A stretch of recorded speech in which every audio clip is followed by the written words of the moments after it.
কিভাবে ভাবে পুলিশ ব্যবস্থা গ্রহণ କରାଯାଇଛି ଶ୍ରୀମନ୍ଦିର ଭିତରେ ଏବଂ ବାହାରେ ସମୁଦ୍ରରେ ପଞ୍ଚତୀର୍ଥ ପଞ୍ଚକ ଆରମ୍ଭ ହେଇଯାଇଛି ଆମର ୟା ପାଇଁ ପୁରୀ ପୁଲିସ ପକ୍ଷରୁ ଇଲାବୋରେଟଲି ଏବେ ପୁଲିସ ଆରେଞ୍ଜମେଣ୍ଟ କରିଛୁ more than 32 platoon forces 300 ଉପରେ homeguards additional SP 5 SPs and DSPs rank रे SI inspector rank रे sufficient force deployment ହେଇଛନ୍ତି barricading ର ବ୍ୟବସ୍ଥା करा ହେଇଛି long distance पर्यंत और मंदिर भितरे बाहर क्राउड कंट्रोल क्राउड मैनेजमेंट रो किमिति करबा तार पूरा बंदोबस्त करा ହେଇकरी ब्रीफिंग चलीसी एबे आ थरे चलिबो तारपरे हमर मोटरसाइकिल पेट्रोलिंग मध्ये दिया ହେଇଛି डिफरेंट जगह रे basically traffic control and management ପାଇଁ ମଧ୍ୟ ବ୍ୟବସ୍ଥା करा ହେଇଛି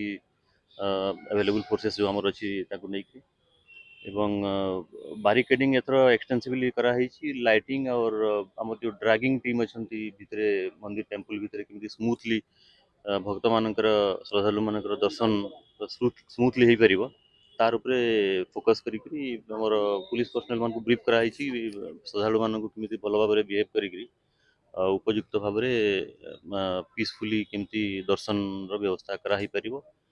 तार व्यवस्था करा କିନ୍ତୁ ଶ୍ରୀକାକୁଲମର ଆଜି ଯୋଉ ଇନସିଡେଣ୍ଟ ଯାହା ଘଟିଛି ନିଶ୍ଚିତ ଭାବରେ ଅନେକ ଲେସନ ମିଳିଛି ସେଠି ଗୋଟେ 12 ଜଣ ଡିପୋଟିଙ୍କର ଡେଥ୍ ହେଲା ତେଣୁ ପୁରୀ ମନ୍ଦିର ଯେହେତୁ ବହୁତ ଭିଡ଼ ରହିବ ଏକ୍ସଟ୍ରା ପ୍ରିକସନ तार बारिकेडिंग टाकू सेटा आखि आगे रखिकरी हमर एटी भी मध्ये ध्यान देकरी आमे ताकू सेंसिटिवली नैछु एवं बारिकेडिंग टाकू आमे एक्सटेंसिवली एक्सटेंशन करिछु आवर टिके आगो को एवं प्रत्येक बारिकेडिंग पाखापाखि डिप्लॉयमेंट अच्छी फोर्सेस हमर